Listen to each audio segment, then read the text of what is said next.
Terima kasih Tuan Pengerusi. Berhubung dengan persoalan daripada Yang Berhormat Gombak, ingin saya jelaskan bahawa apabila isu ini dibangkitkan semula dalam Surat Khabar pada tempoh hari, saya telah pun mengarahkan Kementerian Ketua Setiausaha Kementerian Kesihatan untuk mengadakan siasatan dalaman secara terperinci, seperti mana yang disebutkan oleh Yang Berhormat tadi, bahawa KSU saya, Kementerian Kesihatan, telah pun menjalankan siasatan yang terperinci untuk memastikan bahawa apa-apa yang berlaku dalam Kementerian Kesihatan ini perlu dimaklumkan kepada saya sebagai Menteri untuk saya memahami isu saya secara mendalam. Apa yang telah siasatan yang telah dibuat, yang telah dihantar pada saya, menunjukkan bahawa Kementerian Kesihatan telah pun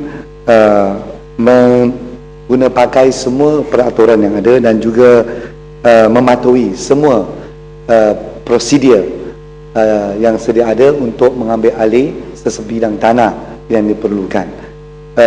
Masalahnya dari segi penilaian yang disebutkan oleh Yang Berhormat tadi, ia berlaku perbezaan, iaitu penilaian dari segi penilaian di peringkat negeri dan juga penilaian di peringkat pusat. Itu adalah di luar bidang siasatan yang telah dijalankan oleh Kementerian KSU, Kementerian Ketua Setiausaha Kementerian saya, dan apa yang dimaklumkan itu adalah yang telah diutarakan oleh Jabatan Penilaian yang telah disebutkan tadi. Oleh itu Kementerian menjalankan keputusannya, iaitu mengambil alih mengikut peraturan yang sedia ada dalam Kementerian Kesihatan. Terima kasih Yang Berhormat Menteri dan Datuk Pengerusi. Saya agak terkejut dengan jawapan Yang Berhormat Menteri bahawa soal nilaian hartanah itu adalah di luar bidang kuasa jawatankuasa dalaman yang menyiasat dakwaan ini. Kerana bagi saya itu perkara asas dalam pertuduhan yang dibuat.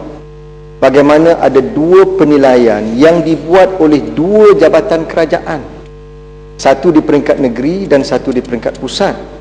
Bagi saya sewajarnya jawatankuasa dalaman ini menyiasat perkara ini, kerana itu perkara pokok dalam tuduhan ini. Bagaimana satu nilaian 13 juta, satu nilaian 29 juta, yang mungkin kedua-duanya mengikut proses yang disebut oleh Yang Berhormat tadi, tetapi persoalannya ialah mengapa kementerian memilih untuk nilaian yang jauh lebih tinggi, iaitu 16 juta. Mengapa jawatankuasa dalaman tidak diberikan skop untuk menyiasat perkara ini? Bagaimana pilihan ini dibuat? Kerana timbalan Ketua Setiausaha Kementerian membuat laporan secara bertulis kepada Menteri, memberikan dua option ini, iaitu option pertama, batalkan tawaran tersebut. Option yang kedua, option pertama, terima 29 juta, yang kedua, batalkan. Jadi sewajarnya jawatankuasa itu menyiasat mengapa pilihan pertama dibuat.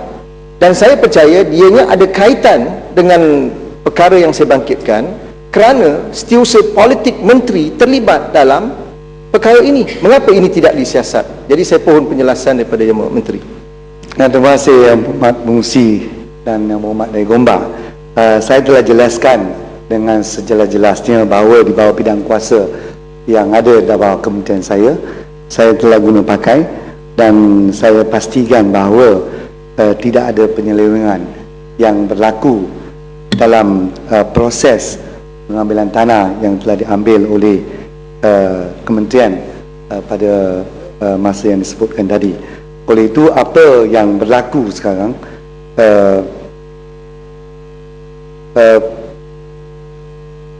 yang berlaku di Kementerian Kesihatan, sesuatu keputusan yang dibuat itu adalah mengikut peraturan-peraturan yang sedia ada. Itu yang saya dapat maklumkan, dan sekiranya apa-apa lagi penyiasatan di luar bidang ini perlu diambil tindakan pada peringkat yang lain. Berhubung dengan Menteri sikit. Ya. Terima kasih.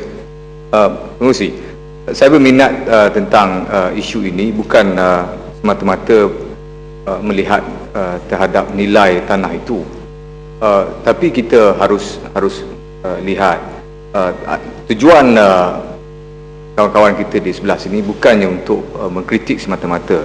Ini adalah soal untuk menonjolkan image integriti dalam keadaan MCA berdepan dengan banyak masalah, dan kita menganggap bahawa isu-isu yang boleh dimurnikan ini akan membantu MCA pada hemat saya. Tapi isu yang ditimbulkan ini termasuk dalam akhbar dan juga semakan saya di dalam internet dengan jelas mengatakan timbul isu keraguan yang sangat signifikan seperti yang disebutkan tadi. Syarikat Kurnia High Penambahan hanya memasukkan caveat atas sebidang tanah itu pada bulan 10. Macam mana kementerian boleh berpuas hati atas elemen ini? Dan pengambilan itu, persetujuan itu diambil dalam masa tempoh itu juga. Macam mana SPV boleh dibenarkan hanya dalam masa seminggu atau 2 minggu sebelum keputusan untuk membayar atau memilih tapak itu dibuat, dan caveat dimasukkan dalam masa tempoh itu juga. Ini sangat jelas berlaku satu penyelewengan, dan isu yang saya bawa ini bukan atas sebab itu saja.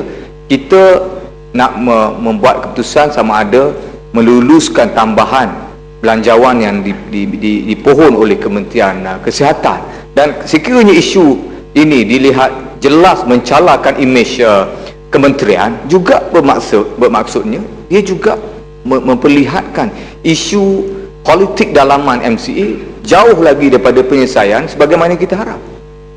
Terima kasih. Terima kasih Yang Muhammad Indra Manggota.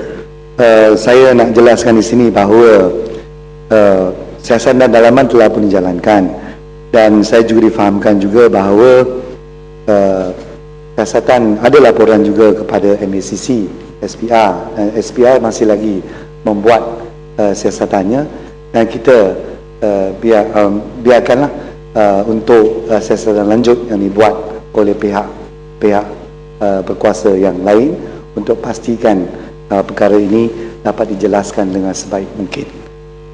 Berhubung dengan pertanyaan daripada Yang Berhormat Pendang, saya nak jelaskan di sini bahawa apa yang diutarakan oleh Yang Berhormat Pendang bahawa MA kita tidak menjalankan tugas di luar bidang kuasa ataupun di luar bidang kuasa undang-undang. Saya nak katakan bahawa itu tidak benar.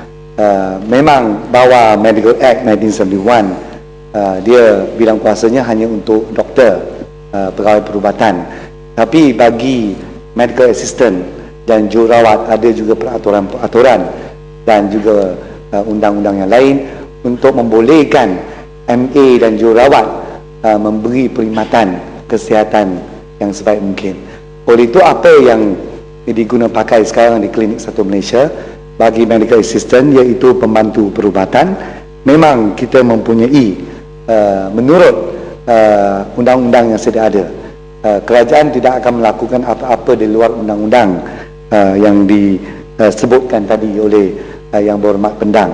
Saya nak jelaskan bahawa it is not bukan undang-undang yang disebut oleh Yang Berhormat Pendang tadi. Ya.